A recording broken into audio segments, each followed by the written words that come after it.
नमस्कार दोस्तों, एक बार फिर से आप सभी का स्वागत है मेरे यूट्यूब चैनल पर। आज एक और इम्पोर्टेंट टॉपिक आप लोगों के बीच लेकर आया हूँ। आज के दिन इस वीडियो में बात करेंगे मुख्यमंत्री कन्या सुमंगला योजना उत्तर प्रदेश की। यह एक महत्वपूर्ण योजना है। इस योजना से जुड़े बहुत से महत्वपूर्ण बिंदु हैं, जिनकी चर्चा इस वीडियो में स्टेप बाय स्टेप करेंगे। नंबर 1 पर बात करेंगे कि बहुत से स्तर हैं इस योजना में आवेदन करने के, उनके अंदर कौन से महत्वपूर्ण पॉइंट्स हैं, उनका डिस्कशन होगा इस वीडियो में। और दूसरे नंबर पर बात करेंगे कि पात्रता क्या-क्या होंगी। तीसरे नंबर पर बात करेंगे आवश्यक दस्तावेज कौन से लग सकते हैं और चौथे नंबर पर बात करेंगे कि ऑनलाइन आवेदन की प्रक्रिया कैसे, कहाँ से करनी है। तो इस वीडियो को शुरू करते हैं। उससे पहले एक छोटी-सी रिक्वेस्ट, वीडियो को लाइक, शेयर, कमेंट ज़रूर कीजिएगा। चैनल यदि अभी तक सब्सक्राइब नहीं किया तो चैनल को सब्सक्राइब करके बेल आइकन को हिट करके ऑल जरूर सिलेक्ट कीजिएगा। तो स्टार्ट करते हैं वीडियो। गूगल को ओपन कीजिए और यहाँ MKSY मतलब मुख्यमंत्री कन्या सुमंगला योजना उत्तर प्रदेश, MKSY यूपी लिखकर सर्च कर लीजिए। अब आपके सामने एक लिंक आएगा mksy.up.gov.in, इस पर क्लिक करें। अब आपके सामने पोर्टल का ये होम पेज ओपन होगा। यदि होम पेज इस तरह से ना दिख रहा हो तो जो लिंक्स आप देख रहे थे थोड़ी देर पहले, उनमें सेकंड नंबर का जो MKSY का लिंक हो उस पर क्लिक कर सकते हैं। फर्स्ट या सेकंड में से कोई एक लिंक होगा, उसमें क्लिक करने पर आपको इस तरह का होम पेज दिख जाएगा। अब इस होम पेज पर बात कर लेते हैं उन बिंदुओं की जिनकी मैंने प्रारंभ में बात की थी। ये पहला है मुख्यमंत्री कन्या सुमंगला योजना की क्रियान्वयन के स्तर। मुख्यमंत्री कन्या सुमंगला योजना 6 श्रेणियों में निम्नवत लागू की जाएगी। प्रथम श्रेणी है नवजात बालिकाओं जिनका जन्म 1 अप्रैल 2019 या उसके पश्चात हुआ हो को 5,000 रुपए एकमुश्त धनराशि लाभान्वित किया जाएगा। तो जन्म के समय आप संपर्क कर लें, प्रमाण पत्र बनवा लें वहां से, एक जन्म प्रमाण पत्र भी रखें, ठीक है। और उसके बाद इस पोर्टल पर आके आवेदन कर सकते हैं। लेकिन इसमें जानकारी पहले ले लीजिए कि कौन कौन से दस्तावेज या कौन कौन से महत्वपूर्ण योग्यताएं हैं, जो पात्रताएं हैं, जो वो आपको जरूरी हैं, ठीक है। दूसरा श्रेणी आती है वह बालिकाएं सम्मिलित होंगी जिनका 1 वर्ष के भीतर संपूर्ण टीकाकरण हो चुका हो और उनका जन्म 1/4/2018 से पूर्व ना हुआ हो, को 2,000 रुपए एकमुश्त धनराशि से लाभान्वित किया जाएगा। फिर आता है तृतीय श्रेणी, वह बालिकाएं सम्मिलित होंगी जिन्होंने चालू शैक्षणिक सत्र के दौरान प्रथम कक्षा में प्रवेश लिया हो, यानी ये विद्यालय स्तर के कार्य में आ गया है। 3,000 एकमुश्त धनराशि से लाभान्वित किया जाएगा। चतुर्थ श्रेणी में आता है वह बालिकाएं सम्मिलित होंगी जिन्होंने चालू शैक्षणिक सत्र के दौरान छठी कक्षा में प्रवेश लिया हो। ये जूनियर स्तर की कक्षा में प्रवेश लेने वाली बालिकाओं के लिए नियम है। 3,000 रुपए एकमुश्त धनराशि से लाभान्वित किया जाएगा।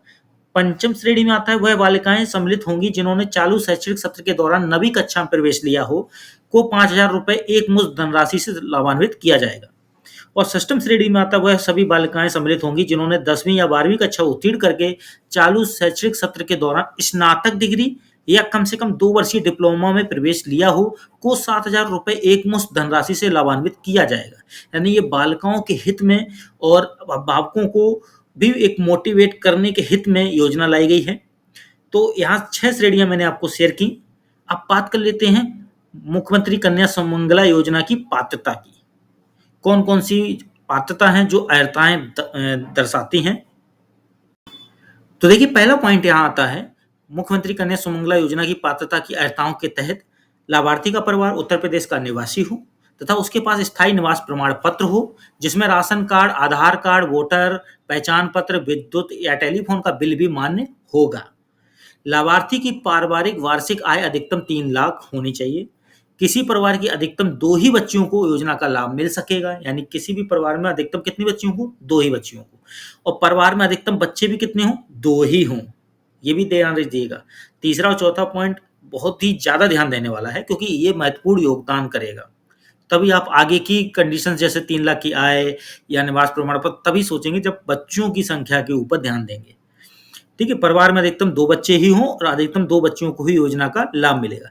लेकिन अब बात आ जाती है कि यदि जुड़वा बच्चे हो जाएं, उस केस में किसी महिला को द्वितीय प्रसव में, यानी दूसरा बच्चा जब हो रहा हो उस दौरान यदि जुड़वा बच्चे होने पर तीसरी संतान के रूप में भी यदि लड़की होती है तो उसको भी लाभ अनुमन्य होगा। यदि किसी महिला को प्रसव से बालिका है और द्वितीय प्रसव से 2 जुड़वा बालिकाएं होती हैं तो केवल ऐसी अवस्था में 3 बालिकाओं को लाभ अनुमन्य होगा। ठीक है। फिर आता है, यदि किसी परिवार ने अनाथ बालिका को गोद लिया हो तो परिवार को जैविक संतानों तथा विधिक रूप में गोद ली गई संतानों को सम्मिलित करते हुए अधिकतम 2 बालिकाएं इस योजना की लाभार्थी होंगी। तो ये हैं अहर्ताएं। अब बात कर लेते हैं कौन कौन से महत्वपूर्ण दस्तावेज की जरूरत पड़ेगी। आवश्यक दस्तावेज में आवेदक के पंजीकरण के दौरान आवश्यक दस्तावेज, निवास या स्थायी पता प्रमाण पत्र एक बार लगेगा, बैंक खाता संख्या और पासबुक की स्कैन कॉपी लगेगी, जिसमें माता और पिता या अभिभावक या स्वयं की भी हो सकती है। ठीक है, ये स्वयं में किस केस में स्टेज 6 में आ जाता है, जब 10th और 12th के बाद वाला आवेदक होता है तब के केस में। मृत्यु प्रमाण पत्र माता या पिता के जीवित न होने की स्थिति में आवेदक, पिता, माता या अभिभावक और लाभार्थी के लिए आधार आवश्यक है। जो भी आवेदक होगा उसमें पिता, माता, अभिभावक या लाभार्थी जो होंगे उनका आधार आवश्यक है। चरण 1 और चरण 2 के लिए, यानी जो श्रेणी मैंने बताई थी स्टेज 1 और स्टेज 2, वहां पे लाभार्थी या बालिका के लिए आधार अनिवार्य नहीं है। ई सत्यापन के लिए जन्म प्रमाण पत्र संख्या लगेगी केवल चरण 1 के लिए, क्योंकि वो जन्म के समय का एक प्रावधान है उसमें लाभ का। अब यहाँ पे आते हैं चरण 1 के लिए कौन कौन से, हर चरण के अलग अलग दस्तावेज हैं, ध्यान दीजिएगा। चरण 1 के लिए आवश्यक दस्तावेज में पहला है बालिका की नवीनतम फोटो। ठीक है, चरण 2 के लिए आवश्यक दस्तावेज में बालिका की नवीनतम फोटो, टीकाकरण कार्ड। चरण 3 के लिए आवश्यक दस्तावेज बालिका की नवीनतम फोटो, कक्षा 1 के लिए प्रवेश प्रमाण पत्र स्कूल स्तर से, यदि स्कूल का प्रकार गैर सरकारी है। अन्यथा यदि स्कूल का प्रकार सरकारी है तो केवल ई सत्यापन के लिए छात्र की विशिष्ट आईडी, जो पैन नंबर होता है वो।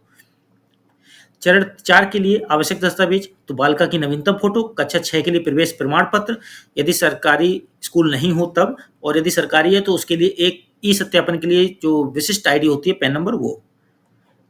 फिर आता है चरण 5 के लिए आवश्यक दस्तावेज बालिका की नवीनतम फोटो और कक्षा 9 के लिए प्रवेश प्रमाण पत्र। 6 के लिए आवश्यक चरण 6 में बालिका की नवीनतम फोटो, 10वीं 12वीं का प्रमाण पत्र या मार्कशीट, संस्था की आईडी कार्ड, डिग्री, डिप्लोमा या पाठ्यक्रम में प्रवेश शुल्क रसीद, ये सारी चीजें चाहिए। तो ये चरण वाइज हैं जो दस्तावेज की जरूरत है, और आवेदन के समय, पंजीकरण के समय कौन दस्तावेज जरूरत है वो भी यहाँ मैंने बता दिए। तो यानी पंजीकरण के दस्तावेज तो सभी को रखने हैं, और चरण वाइज अलग दस्तावेज जो बताएंगे वो भी रखने हैं।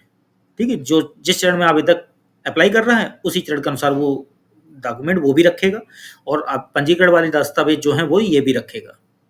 अब बात कर लेते हैं वेब पोर्टल के समय कुछ विशिष्ट जरूरतें जो होती हैं वो।